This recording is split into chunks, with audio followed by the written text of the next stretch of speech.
So I wanted to talk this through because sometimes it's great to read, but other times it's nice to see someone and feel their energy and where they're coming from.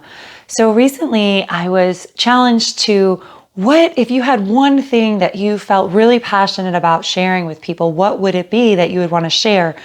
And I think that is this idea of perfection or trying to achieve or come to some place, right, that we're never going to get to, that we're always feeling like we're not good enough or that there's something wrong with us. And when we apply that to start in our yoga practice, I like the idea or the concept of practice makes progress, right? Or progress over perfection, practice over perfection, that we are thinking about committing to something and letting go of that end ideal that we have in our heads that isn't even realistic. So when it comes to your yoga practice, I think that it would be much more sustainable and even more beneficial to you if you took 5 minutes a day and did something that felt good, or maybe that was even a little bit uncomfortable, right? So you could think about meditation, and that's sitting still for maybe 2 minutes to start, and then you work up to 5 minutes. And at first it's hard. At first 2 minutes feels like eternity, and then eventually 5 minutes feels like nothing, and then 10 minutes. But also not giving yourself this, I have to meditate for an hour or even 30 minutes every day, and then feeling like a failure when it doesn't happen, or not doing anything because you don't see that you have 30 minutes or an hour to carve out of your day. And when you're thinking about your physical practice, the same thing. Oh, I can't touch my toes. I'm not flexible. I don't have time. All of these excuses start to come up because we feel like we're not good enough, that we can't do something. And so starting with 5 minutes and just allowing yourself to feel what that feels like. And so maybe in the beginning, it's really uncomfortable. We don't know what the poses are. Never heard of Warrior 2. We've never heard of Warrior 3. We don't know what that looks like. It's not easy to sit on the floor with our legs crossed or come down onto our knees or our wrists hurt, right? And so then we feel inadequate because we can't do some of these poses.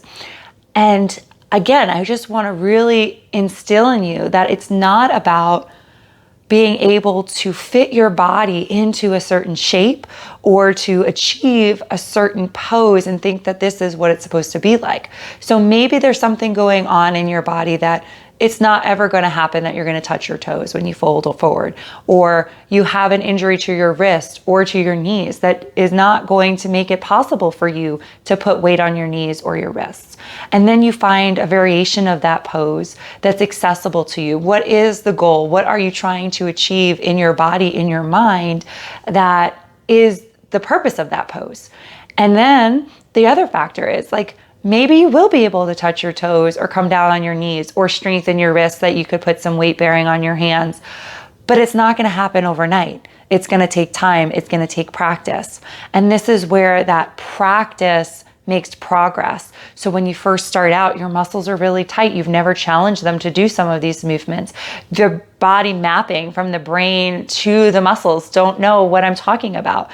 I don't feel that connection when you tell me to move my rib cage, nothing happens. Or to isolate movements in my spine, I don't feel that. Engage your core. What does that mean? Right? All of these things are new because you haven't embodied them yet. And then over time, you might be doing Warrior 2 for 2 years, and then you do it again and something just clicks. And it's like, that's what she's been talking about all this time, or that's what it's supposed to feel like. And that's your progress. That's where the magic happens. That dedication, that consistency, that showing up and allowing your practice to evolve as you evolve. So what you started out doing then becomes easy, becomes simple. And so then you can continue to grow and to challenge yourself. So starting where you are able to attain or sustain what you're doing. So your practice might look like 5 minutes, it might look like 10 minutes, and then it builds to an hour. And then on those days where you can't get that hour in, you do maybe 5 minutes here, 5 minutes there. And that is your practice, that is your progress. And what is the perfection? The perfection is you learning what it is that you need and how to attain that, how to build that into your lifestyle so that it becomes second nature.